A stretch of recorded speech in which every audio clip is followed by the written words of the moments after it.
Welcome to Stories Behind the Stories.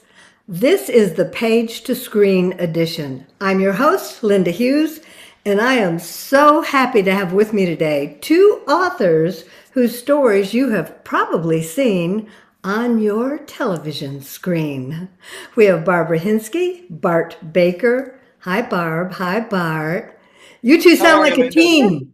Barb Yeah, and we really Bart. are. We take our show on the road, Barbara and I, Yeah, periodically. yeah, a Yeah, there you vaudeville go. act or something. That's great. And so, what I want our audience to know, and the reason I invited both of you here today, and thank you so much for being here, but what I wanted for readers and other authors to know is what goes into having one of your novels or one of your books made into a movie or a TV show or a series or any of that. And you two are the perfect people to talk about that because, Barb, you have had some wonderful Hallmark movies made. In fact, I watched one and I watched it again. Guiding Emily, I just loved that so much. And Bart, we can't quite see the poster above your head, but you have recently had enormous success on Netflix with Forever. And I looked it up one day. How's that doing? Is Bart doing okay on Netflix? And you were number 4 at that time. That movie that premiered on Lifetime, did Yes. extraordinarily well there. Then the producers then sell them in other places. I don't know how they got it on Netflix. And I thought, well, Netflix, that's great, whatever. Yeah. And we shot up into the top 10 and stayed there for 2 weeks. Isn't that awesome? And Well, yeah, congratulations to both of you for your success because I have a funny story that I'll share towards the end of this about my non-experience having a movie or TV show made. I almost got there and it's quite funny how it all fell apart. So I think amongst the three of us, we're going to give our audience a real good feel for what it takes to have a story made into something that they'll see on the screen. And I think it's more effort, more work, more time than people often realize. And so we'll take it from there. But before we dig into all of that, I would love for each of you to introduce yourselves and let people get to know you just a little bit. Give us a brief introduction. Barb, let's start with you. Thank you. Hey, everybody. Good to be here with you, Linda and Bart. So my pen name is my maiden name, Barbara Hinske. I write women's fiction, literary fiction, mystery, thriller, suspense, and most of my work has mystery, thriller, suspense elements in it. They have dogs and cats because I love dogs and cats. They all are happily ever after kind of reads. I recently became aware that there's something called quiet fiction. It's having quite a moment with The Correspondent and Theo of Golden. Those kinds of books have been so successful, and I love both those books. So I think I write kind of in that lane. So that's me, and I've had two of my books made into movies, and that is me. Yeah, that's exciting and that's wonderful. And which I'm trying to look it up here. Which of your series is it that has a dog on every cover? I love those so Thank much. you. That's my Guiding Emily series, and the first one was made into the Hallmark movie that you just talked about, a movie of the same name. Hmm. And the dog on the cover is, in fact, well, not all the dogs on the cover. And we've got a cat on the cover on the last one because I was hearing from people, so we had to put a cat. Oh, so you had to But include that cat. you had to include a cat, but they are all seeing eye dogs. That Oh, series that's, has very a cool. yeah. protagonist who is blind. Yeah. How Very cool. wonderful. And Bart, a little bit about you. I'm a screenwriter and a novelist, started as a playwright. Um, one of my plays was bought for a movie many, many years ago, and that launched me into screenwriting. And then I had come off a movie project that I wasn't treated very well. I'm sure you've never heard that from a screenwriter. And I decided to write a book, and that book was Honeymoon with Harry, and that uh, sold to New Line in a competitive bidding situation, and that was 22 years ago. and it is going before the cameras next month with Jake Gyllenhaal and Kevin Costner. And I just found out who the leading lady is, and I cannot say yet. And so that goes before, like I said, it's going to start shooting in April in Brisbane. And so 22 years. Yes, ma'am. Yeah, wow. And so it takes some perseverance, doesn't it, It to to this get this. business this was a screenplay. Forever was a screenplay. That was 15 years old when I sold it. The one I sold right after that was 12 years old. It's like my stuff is having a renaissance. Everything old is new again. We're new again.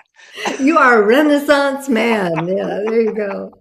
Wow, that is just really amazing. And Yeah. so before, well, what did you two do before you started writing? Barb, what did you have, or did you do anything else before? Because Bart, you've been writing for so long, but did you do something before this? Yeah, as a little girl, I wanted to be Louisa May Alcott, and I would write plays and things for my brother and cousins to act in, which they never did. So that kind of just fell flat. And I always wanted to write, but it took in all that chatter that writers never make any money, you'll star, blah, blah. Yeah. So I became a lawyer instead, and I Oh practiced wow. law for 40 years, almost 40 Wow. years. And I really loved the practice. But, I still, as an adult woman, I still wanted to be Jessica Fletcher on Murder, She Wrote. My little heart wanted to do that. So in 2010, I broke my neck in a car accident, Oh, had double vision, and have recovered, have eyesight issues I still have, but nonetheless, I physically recovered. But during that recovery period, because I had such bad double vision, well, I couldn't work, couldn't read, couldn't watch TV. All I could do was walk and think. So I just came up with a plot line for a 5 book series that I was going to write. My dad had been, when he retired, he wrote whodunits, really pretty good whodunits, never even attempted to have them published. Nobody read them until I found the box after my mom passed, oh, basically. Wow. So I always thought, well, when I retire, I'll just, edit his works for him and then see if we can't get it published. Thinking I was an editor. That's before I learned no, editors are real people that have real skills I do not possess. But at any rate, so I'm walking, doing my thinking, and I could hear my dad's voice as if he was standing next to me saying, Barb, write your own book. Write your oh. own book.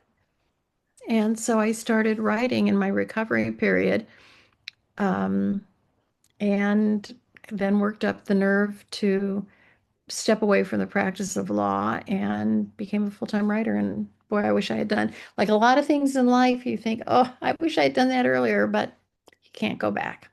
Barb, that's exactly what I have thought because I had two 20-year careers, one after the other.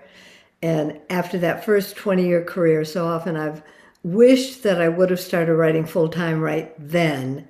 Yeah. And I'll tell you a little bit later about the movie thing that fell through that made me realize I had to get a day job. And so I did that for another 20 years.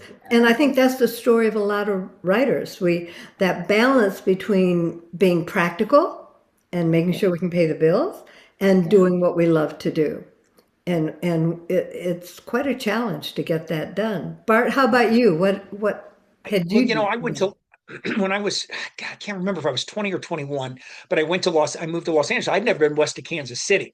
I don't come from money, so we didn't travel, we didn't do those things. And, I basically loaded up the car and said, I'm going to go to Los Angeles and be a writer and an actor. And I didn't know anybody, didn't know a single soul there.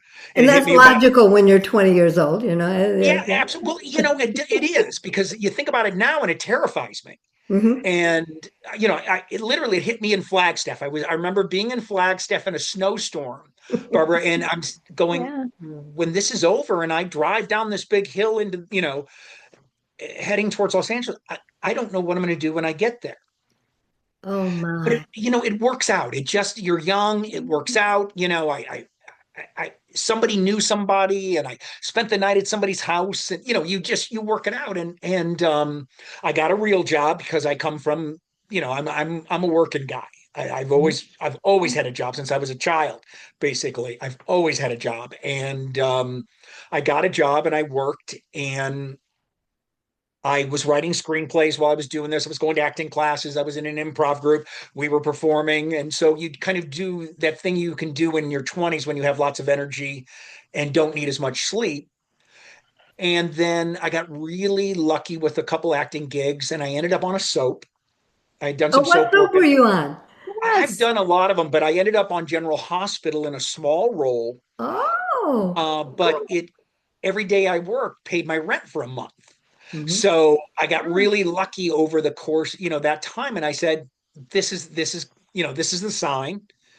And I quit my regular job and said, this is going to happen. And then, and I was writing plays and I was writing screenplays. And from General Hospital, I had met this guy and he was looking for plays for a couple TV stars. And I said, well, what about this? Long story short, I had two plays put up back to back in Los Angeles with name people in them, and then Warner Brothers bought the rights to my play Relay. Came and saw it. Some people came and saw it, and that kind of threw me into the screenwriting business. And that was, I think I got my WGA card in like '86. Wow. So Wow. this is what I've been doing for all pretty much most of my adult life is writing. And then, like I said, a bit into that when I wanted to say it was 2 years before my boys came. So I was 45 when I said, I'm going to write a novel. Mm. Oh my goodness. And so we have three very different paths here to getting into writing and getting into having all of this succeed for us in one way or another. And I think that's an important story in and of itself, that there's no Linda, can one you? way to Yeah. succeed in the writing business. Can you share with us what your path was? Because I don't know. Yeah, I don't either. And you said you had two Yeah. 20-year jobs prior That's too. pretty impressive. Yeah. When I was 12 years old, I wrote in my diary that I was going to be a ritter when I grew up. I spelled it wrong. I was going to be a ritter. And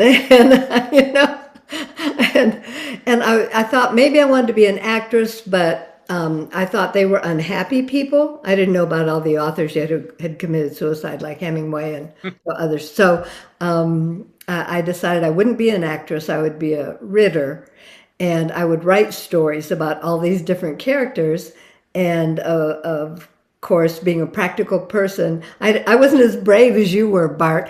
I did one time, I was born and raised in Michigan, and I took a car trip with my sister all the way out to Los Angeles to see the Pacific Ocean because we had never seen it. So that we just went out there and we stood on the shore and went, oh, that's cool. And then we drove back home. I didn't, I didn't know. We camped all the way. I didn't know what to do. But for 20 years, I was a seminar leader and a public speaker and traveled all over the world all the time. And I fell into that, and it was so incredible. I've been all over the world on somebody else's dime, Nice. and it was just amazing. I did a lot of work with the government, with businesses, and I mean, I couldn't even begin to go into everything that I learned from that and the people that I met and the experiences, which, by the way, are going to end up in my next book. But then I decided after 20 years of traveling, I decided I needed to settle down and I was going to become a full-time writer. And I wrote a book, I published it, and immediately it was picked up by a New York publisher. I had a nice agent. Miramax invited me to LA to meet with them. And it was all so exciting. And I thought, yay, my life is made. I've got a best selling book. I've got all this stuff going. I'm going to have a big movie. I'm set for life. And then my agent became ill. And then the publishing company was sold and they disappeared. And Miramax was the Harvey Weinstein, company, and that ended up in a mess. And yeah, so the whole thing went away. And after about a year, I realized, oh, I have to get a job if this isn't going to work out. And so I became a college professor for 16 more years. And but I kept writing. I'd write little by little, as in, What were you teaching? Yeah. I taught teacher education. I taught people who are going to be teachers. And I don't know why. I was never, I was never exactly a teacher. I did seminars, training seminars on topics like stress management, communication skills, and leadership, and all that stuff. And every month money showed up in my bank account. So that I like worked out. that. That worked out. And 6 years ago, I decided to become a full-time writer. So there we are. There we go. So Very impressive. yeah, so my story, I think we have three different versions here. My story is I was so naive and I thought all you do is write one book and get it published and a movie gets made and you're set for life. And that, of course, turned out not to be true. Barb, tell us how you got into having Hallmark movies made of your stories. Yeah. So I'd like to say it was more planned and a repeatable process, but like a lot of things in life, I just kind of stumbled into stuff. I wrote my I've even redone the cover. I don't know if you can see this. I hold it up. You The can. Christmas Club. It's not showing up. Yeah, there it is. Okay. There it is. Okay. The Christmas Club, Yeah. which is loosely based on a homily I heard in church 30 years earlier. The Wow. idea being Wow. do kind things, but do them in nice ways so people don't feel beholden to you. So I wrote this little book. At the time, I had not been much of a Hallmark TV watcher, to be honest. My husband and I tend to watch like BritBox and Acorn TV and, Yeah, there's a lot of them. procedurals, crime procedurals. But early reviews were that it would make a great Hallmark movie. And I thought, well, I'd sure like that. So I shoved some copies of the book in the trunk of my car. And everywhere I went, I'm in Phoenix, Arizona, mind you, I would say to people, do you know anybody at Hallmark, at the Hallmark Channel? And people would look at me like I was crazy. That's it. No, we're not in Kansas City where Big Hallmark is, or Right. Studio City where Crown Media is, but I'm in Costco catching up with a woman that my daughter and her daughter were in Girl Scouts together 20 years earlier. So this was a long reach, right? But I finally look at her and say, hey, do you know anybody at Hallmark? And she says, well, or, the movie division.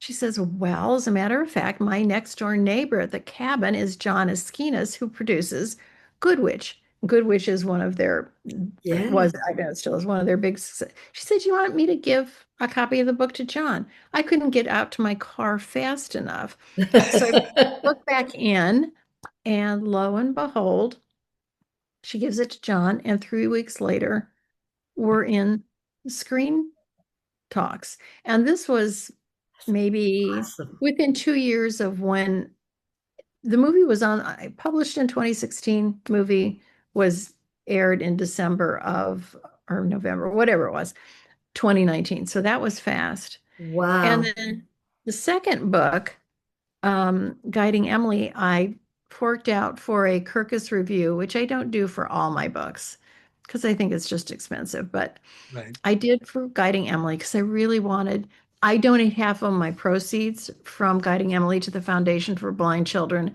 And I really wanted this book to raise money for the foundation.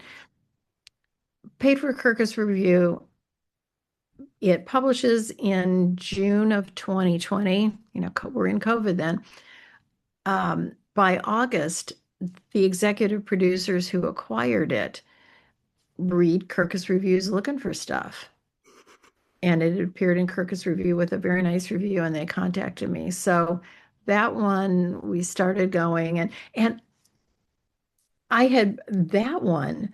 I went to the filming of Guiding of the Christmas Club, and at the advice of my business advisor, not because I'm smart enough to think of this, I treated it like a business opportunity.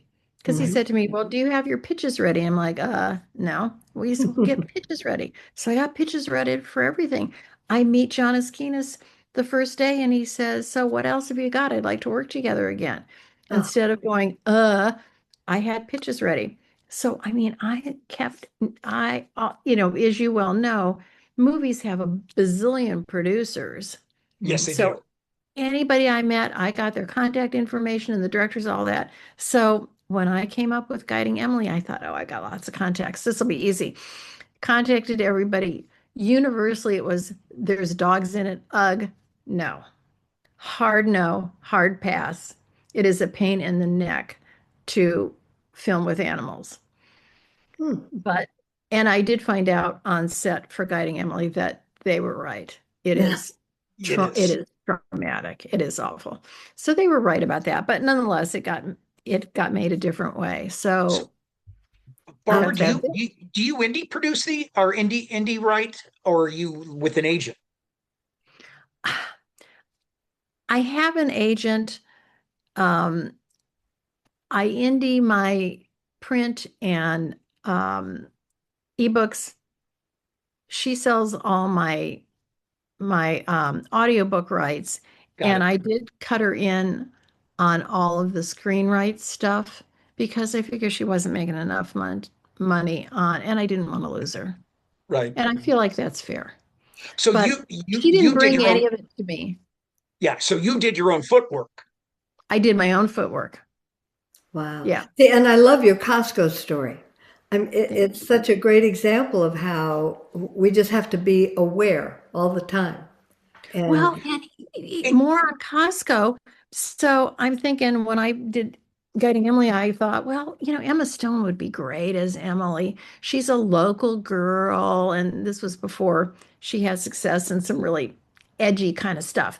But anyway, so I'm asking people, does anybody know Emma Stone? And somebody said, well, um, I'm her mother's best friend. oh my So goodness. do you want, yeah. So I'm like, oh God, can you hook us up? And she did.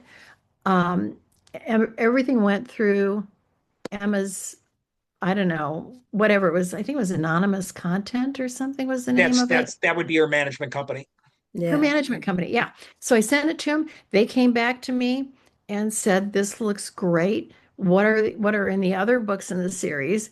Well, that lands on a Friday afternoon. I mean, I'm like, holy hell, I just published this. I sold more than 100 copies. There aren't any other, but that's a weekend in your pajamas, no shower, no makeup, outlining books four through, or two through four, and getting it to them, and they like that. But ultimately, they turned it down for a movie that she won an Academy Award for. So, Yeah. um, do I think that was a good decision for her? Well, I don't know, but anyway, of course it was. So Yeah.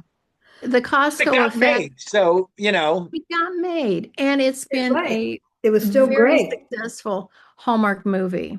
At Yeah. one point, they said it was the most watched Hallmark movie in the history of Crown Media, that's amazing. It is, which and I I thought was noticed that amazing. they play it often. I mean, they They play do. it over Yeah. and over. And it, So, it feeds the visually impaired community, and that's enough for me. That's oh, cool. that Yeah. really is cool.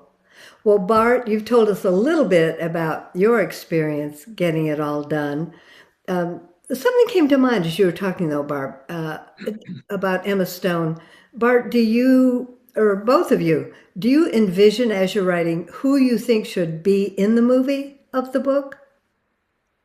Okay, so you didn't really, do you, Bart? I don't. No, Okay. I often use real people. I Uh-huh. often kind of conglomerate in my head. Sometimes I'll put actors' faces in there, but I don't specifically say Tom Cruise would be great, would be this guy. I don't do that. It because a lot of it for me, every character is a piece of me. Oh, And yes. so I have to write from that, and then I sort of see their faces and hear their voices. And more importantly for me, I have to hear their voices than see their faces. So for your new one that's coming up, your new series with Kevin Costner, are you, well, this is a terrible question. I just realized I was going to say, are you happy with Kevin Costner? I'm sure you're not going to say, oh no.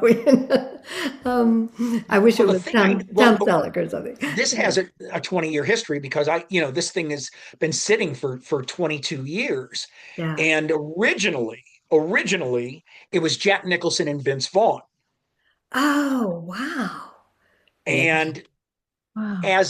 as Harry in the book, Harry's a small, curmudgeonly guy, and Todd is this kind of big, lumbering, not great looking, but he's not ugly, but he's kind of a big, lumbering guy that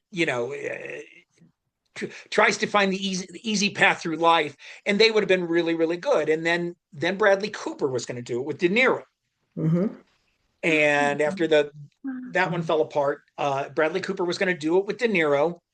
They rewrote the script. It's the only draft of the script I've never read, and they said it was dreadful. And De Niro dropped out. Then Cooper said he was going to direct it. 2 weeks later, 2 weeks later, he took A Star Is Born.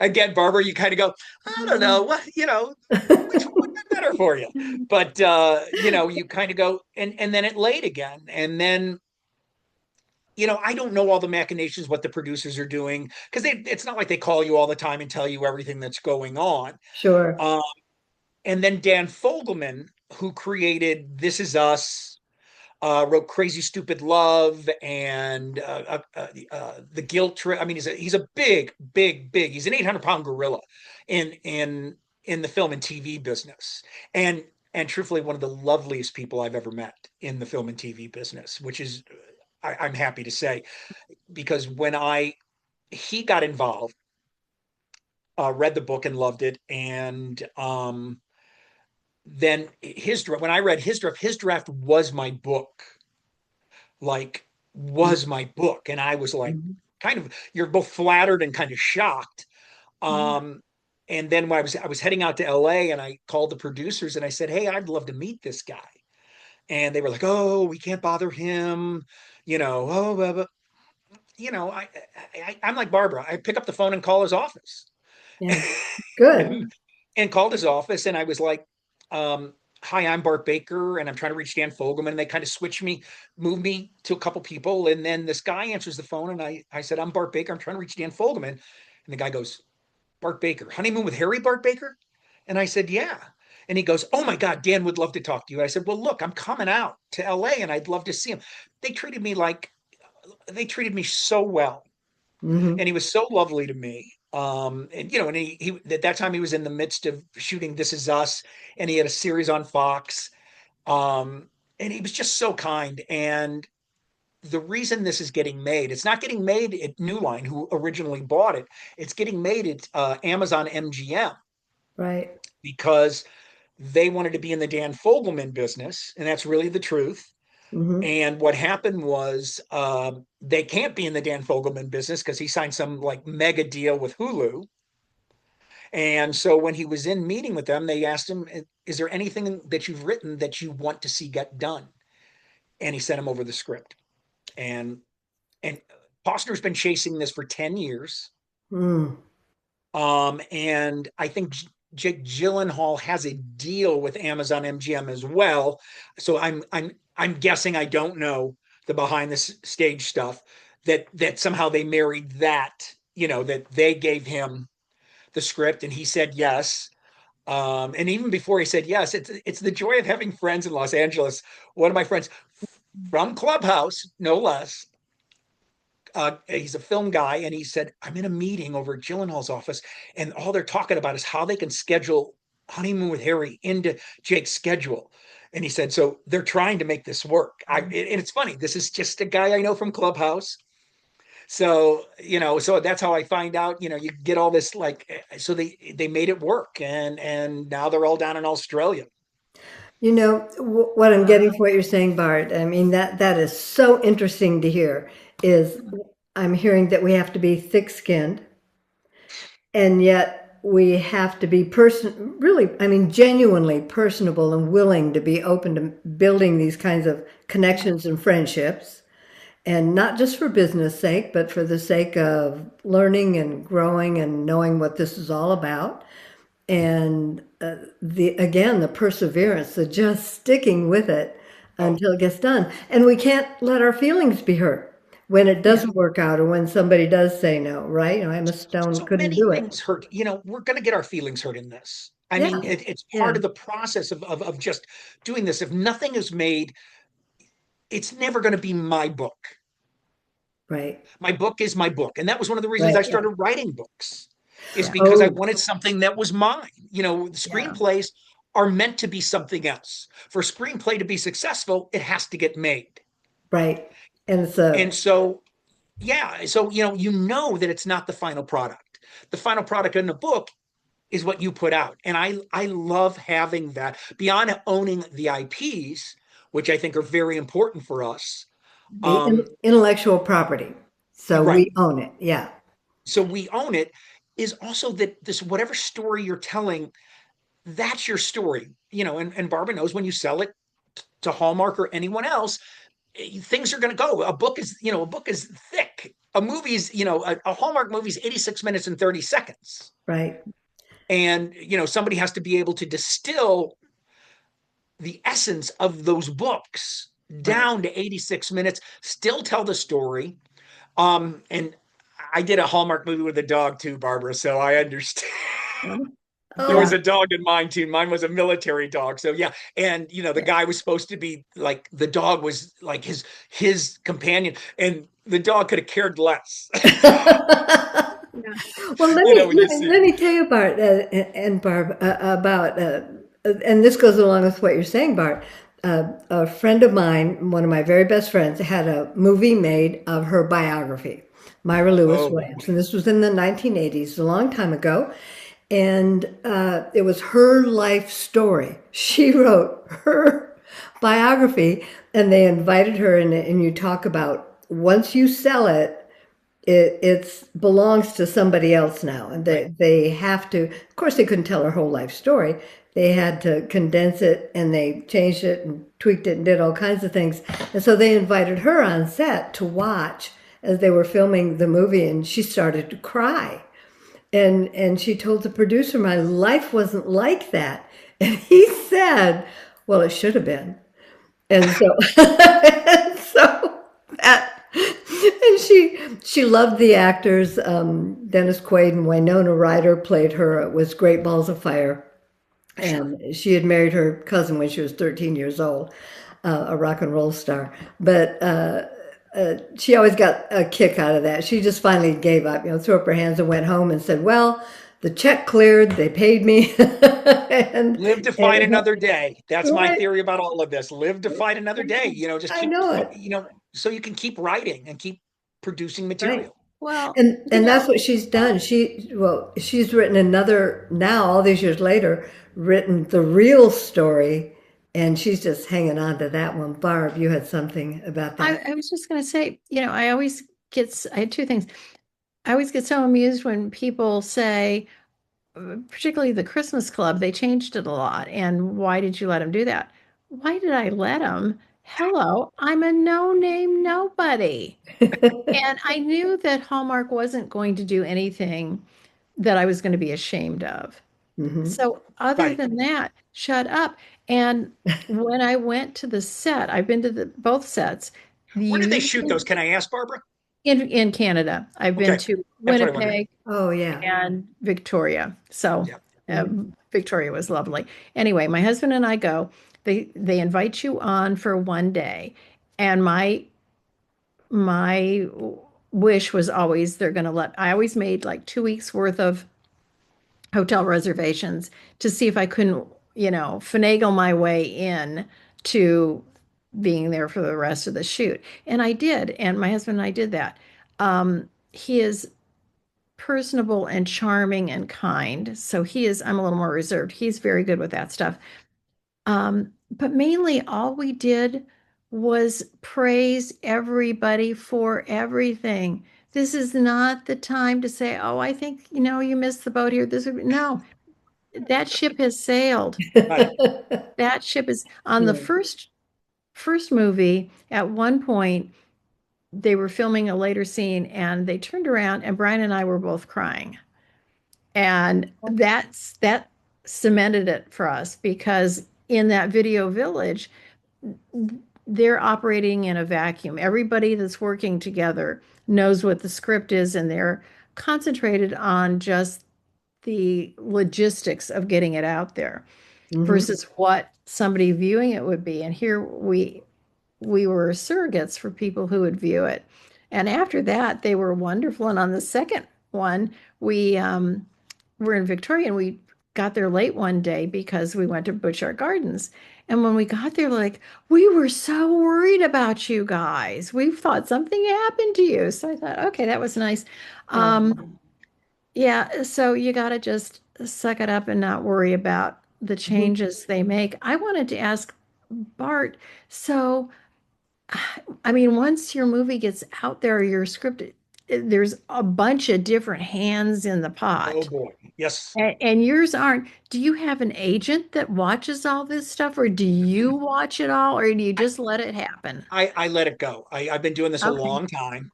Yeah. I produced eight of my, I've had 14, 16 movies made.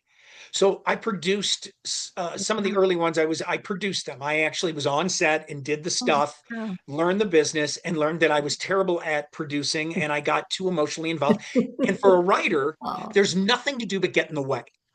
Yes. I'm Mm. standing over, and the first time was on set and watched one of my movies being made, all I wanted to do was tell the director, no, no, no, no, no.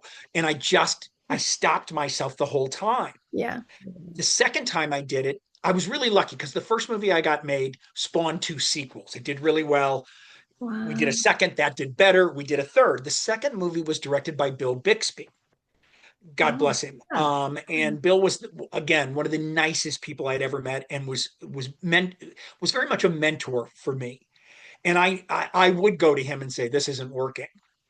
If I was watching the rehearsals as they rehearse the set and figure out where they're putting the cameras and doing all that stuff, and you hear the lines and you go, "Oh, this is falling on my ear funny." And I remember he would always go, "Is this writing or direction?"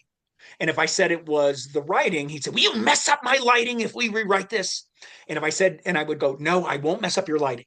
And we'd go in while they lit and did all the stuff prior to, we'd go in another room with the actors, improvise, I felt bad for the script supervisor who was constantly scratching out lines and rewriting things. And if, and honestly, if I said it was the direction seemed funny to me. He never like got upset, never like got his feelings hurt. He would just push me in and go, "Show me what you want."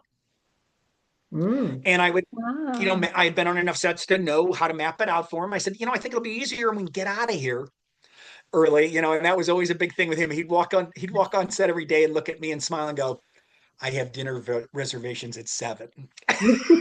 So I knew it was going to be, he wants to get this day over with. Yeah. And he was just really kind to me. And I never had that again. I also learned that I,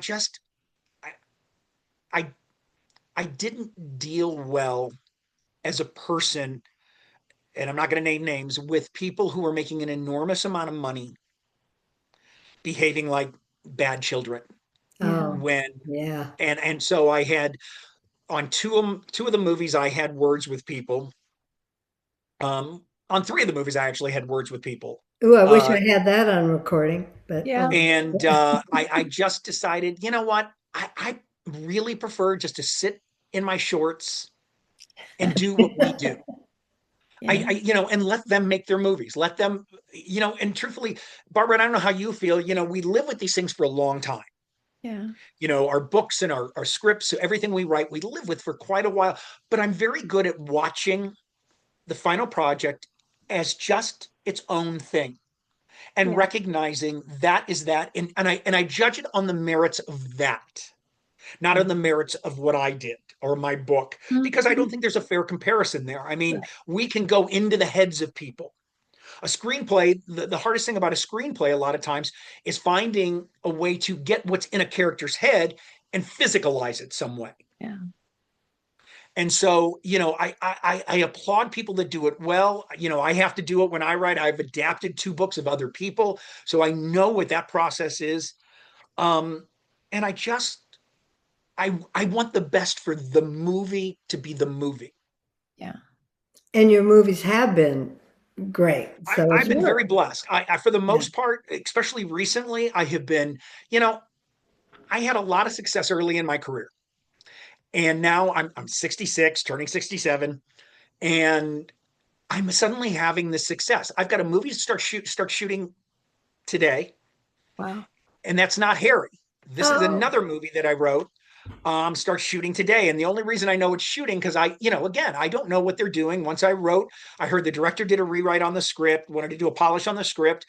Um, and the only reason I knew I was texting with a producer 2 days ago, and in the middle of that, we're holding a conversation, and she like went off for a bit, and she goes, "Oh my God, my friend Sarah Drew, who's an actress from Grey's Anatomy, Yeah. She was in she's a Guy and Hallmark person." Emily. She Oh, was did in she Guy and really? Emily. She's She doing was the in, movie I wrote now. yeah, yeah. She was, just adore We're her. Anyway, related. yeah, that's right. That's right. I That's so love funny. But that. yeah, she's doing the movie I wrote now, and she was friends with this producer that I was texting with. And the producer comes back and goes, "My friend Sarah Drew just said I'm doing a Bart Baker script," because she knew that I knew her. And I was like, "Oh, they're shooting that." And she goes, and then I said, "Ask them when they start." She said she's down doing the cast read. So I guess they were starting this week. Wow. And and then Harry will start shooting in April. And if this is the end of my career, is that I'm okay with that. Yeah. What a And I'll just beautiful, I would think so. yeah. continue to write books, and because the books have been always, I make more money as a screenwriter. Hmm. And so I've never taken a trad deal and I've never even pursued that stuff because I never know when I can finish something. Hmm. And books will sit for a Hmm. long period of time. If I get a movie, I got to go do that. I mean, that's usually, they're calling you a weekend. This one, uh, the one that Sarah Drew's doing now was a complete rush job. It was very difficult for me. Um, and it was inspired by the Clint Black song, When I Said I Do. So I was dealing with, you're dealing trying to Oh, I please a love that lot of song. people. Yeah. I love Yeah. that song too. Yeah. I do Hmm. too. I'm Hmm. a big fan. I got to chat with him and Lisa Hartman Black, who I Oh, found lovely. And but it was, they wanted this movie's going to be on the air in April, and they're started shooting this week. And it'll be on the air, where? Netflix? Lifetime. Oh, Lifetime. It was a Okay. Lifetime movie. But I mean, it was just literally this started in January. So I mean, it was Wow. just really really? difficult. Wow. I wish them well. I hope the final script was really good, and I'm glad that they got her because I know what she can Yeah. do, and I like her. You Yeah. know, Bart, I hear you saying that you're moving into what you feel could be the end of your career, but the great thing about writing, as long as we've got our minds, we can do that forever. Forever. And I always say when the dementia sets in, my books might get even better. Who knows? And so it really is a marvelous career Yeah. for that reason. But I heard you say Yeah. something that I think is really important, and that is we need to know our abilities and our talents, our skills, what we can do, and we need to know our limitations. Yep. And I think what I heard you saying, and correct me if I'm wrong, is that you were unhappy in trying to do it all, that it just wasn't making you happy. And if we're not joyful in this writing, uh, kind of what's the point? I'll Yeah. ask you both of you because I'll just tell you how I feel about it, and then I'm going to ask both of you the same question. I love to write. This is my happy place. This is pretty much almost the happiest I am all day when Yeah. the writing's going good and I feel good. Yeah. I love this. I know some people struggle with it and don't like doing it. I love doing this. I'll ask both of you how you feel about it and no, there's no wrong answer, I guess, but Right. I just know that I feel really blessed that I found this. Right. Yeah. Yeah. Barb? Yes, I agree with you. I love the writing, but I love the editing. I love all of that. And I kind of like a smidgen of the business side of being a writer, an indie author, because I was a corporate attorney, so I like that kind of stuff. Not so much social media, I gotta say, but I I love understand. the writing, and I am Agree. learning to, because I'm older than both of you. I'm be No, 74 this year. nobody's older than I am. Well, so I'm like, I need to move off my plate the things that I don't enjoy. If I don't do Right. it now, when am I going to Exactly. play the piano? When am I going to do these other things? I'm about to have my daughter's having her first child. So some stuff is, no, I'm Got not to going be to get moved. paid. Yeah, I'm not going to be starting a Substack. I'm not going to have a direct store. I'm not going to do a Patreon. None of that stuff. Yeah. Mhm. When people talk about that, Barbara, all I Yeah. hear is blah blah. It's Charlie Brown's parents. Whoa whoa whoa whoa whoa. Because I don't. It's like I don't want to hear this. This sounds like a lot of work to me. Yes. I know Yeah. when I hear Exactly. them talk about Yeah. TikTok, that's the way I am. Is I Now, don't and want I'm to don't doing I don't want to know TikTok what's though. going on over there. Just don't tell me what I'm I do missing out Tik. on. I do TikTok. I've been giving. I talk to writers, and it's motivational. Hmm. Oh, So good. it's kind of what you were doing. That's what it's motivation. Sit your ass in a chair and get busy. Quit Right. Yeah. talking about the stuff you're doing and get busy doing it. The people Yeah. that are successful are the ones that do it. Yes. In fact, I just did a video uh, for other authors. I do You do. a thing called The Life of a Writer. And I said, one of the things that really bugs me is when somebody says, what do you do? And I said, well, I'm a writer. And they say, oh, I could be a writer because I have a book in my head. No, no, no, that's not being a writer. A writer's when you put your butt in the chair That's and you right. do the work. But I love the work. To answer your question, Bart, I can't imagine not doing it. Yeah. And I can't imagine, I'm at an age where most of my friends are retired and they'll say, well, I had so much fun today and I played pickleball and I did this and I did that. And I can't imagine somebody coming to my door and saying it's time to play anything. I'll play what I want to play when I want to play it.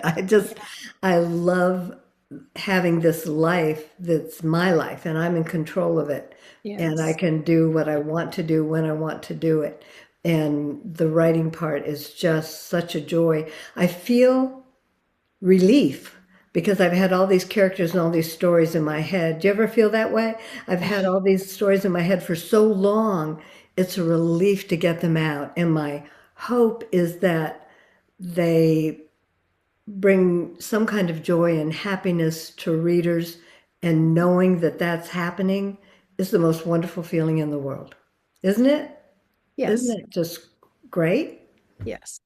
Yeah. Yeah, Well, I mean the tell books. me, go ahead, Go ahead. Barb. No, I was just going to say, the books are so. When people tell you they read your book, or they come to you and talk to you about a character, Yes, or something like that, and you look into their eyes and they have invested. yes, There's nothing greater. right. It's a wonderful feeling. Well, as we start to wrap up here, I would like to know what each of you are working on right now. Bart, I think we have an idea of some of yours, but there may be something else. Barb, what are you working on? What's new for you? So I I have three series that I write a book a year in. But but I kept when I was business planning this year because that's luring me. So I do a business plan. I thought I want to do something new. I really would like another Christmas movie, but I want to be something really big like The Holiday. I just want it to be some international mega thing, right? So um, on Christmas Eve morning, I woke up with the meet cute in my head.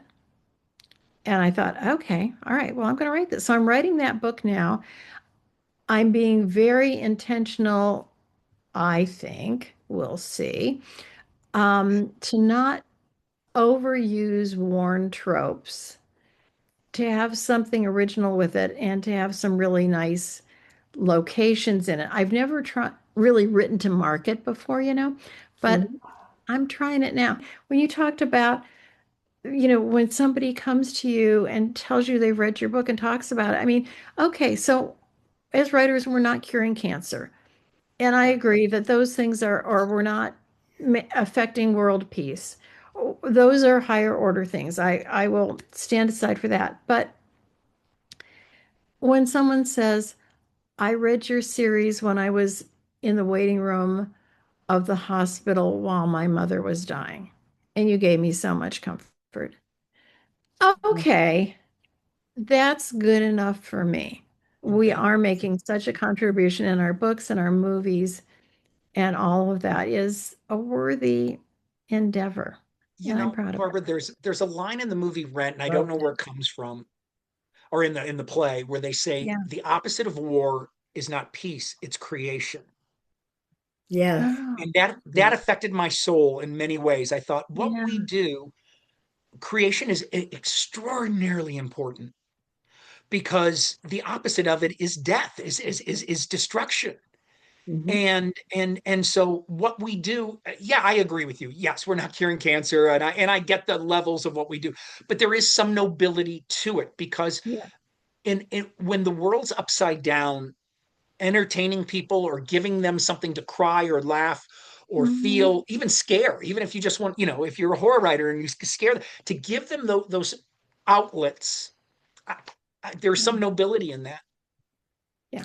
Oh, I agree. And I love that. I love not that only word. nobility, but I really believe that there is a higher order to that because think about the person who does cure cancer.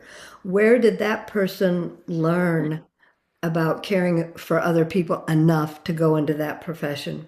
Probably started by not only knowing people, but reading stories and watching movies. And so it all works together, I believe. Linda, it reminds me of one time one of Yeah. my sons was really mad at me, and he said something, and he goes, "What do you do all day? You know, you don't do anything but type." And it broke my heart.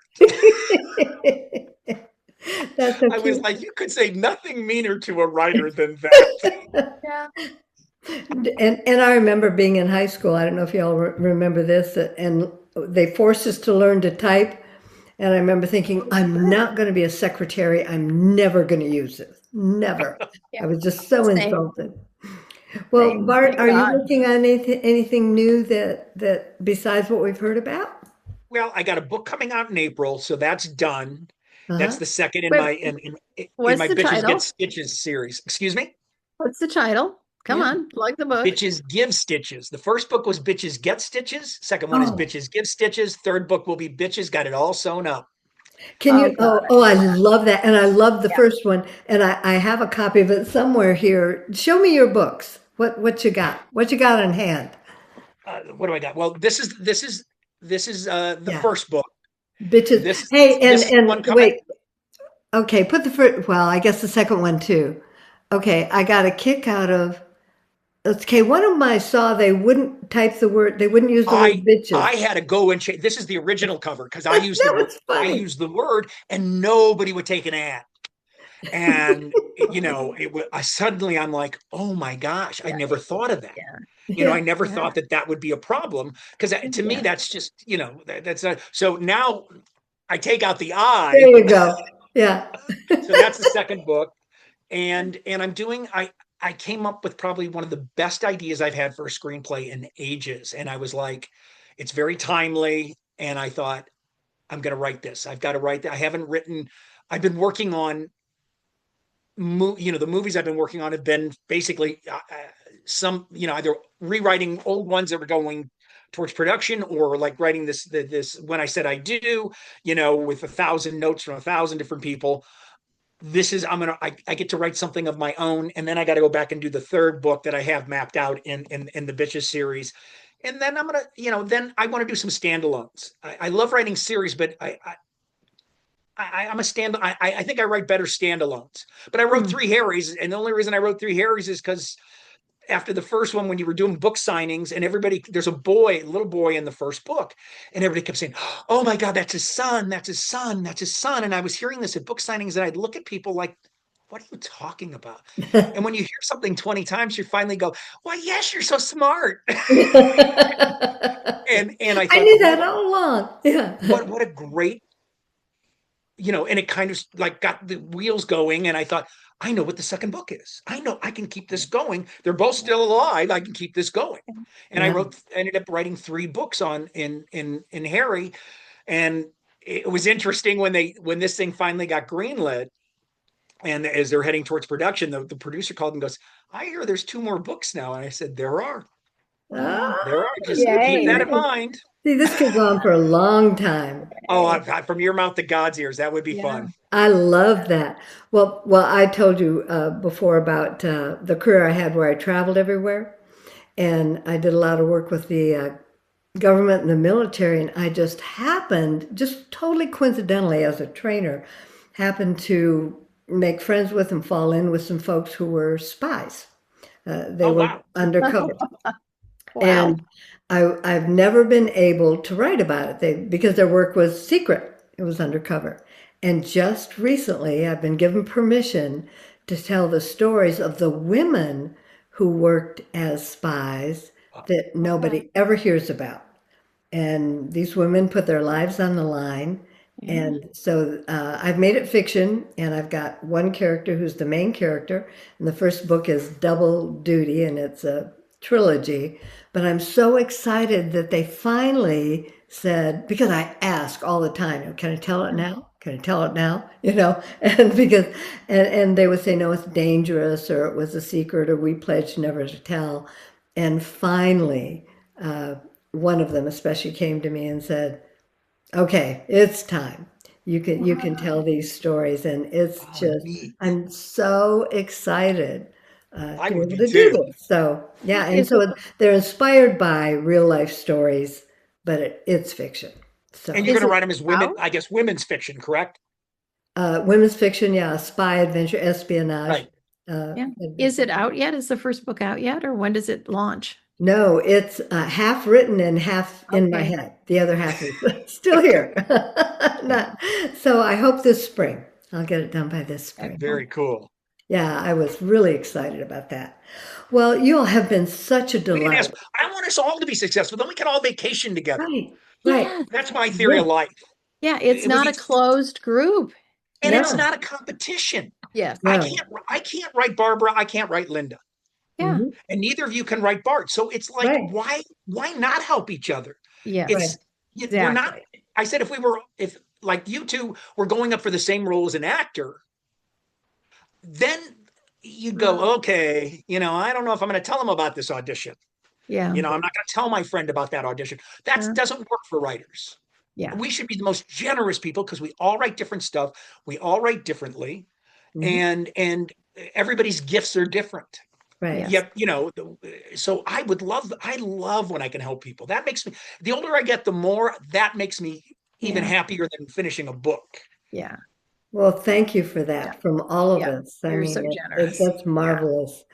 And you're so right. And it isn't like we're going to run out of readers out there, people or movie goers or people who watch TV.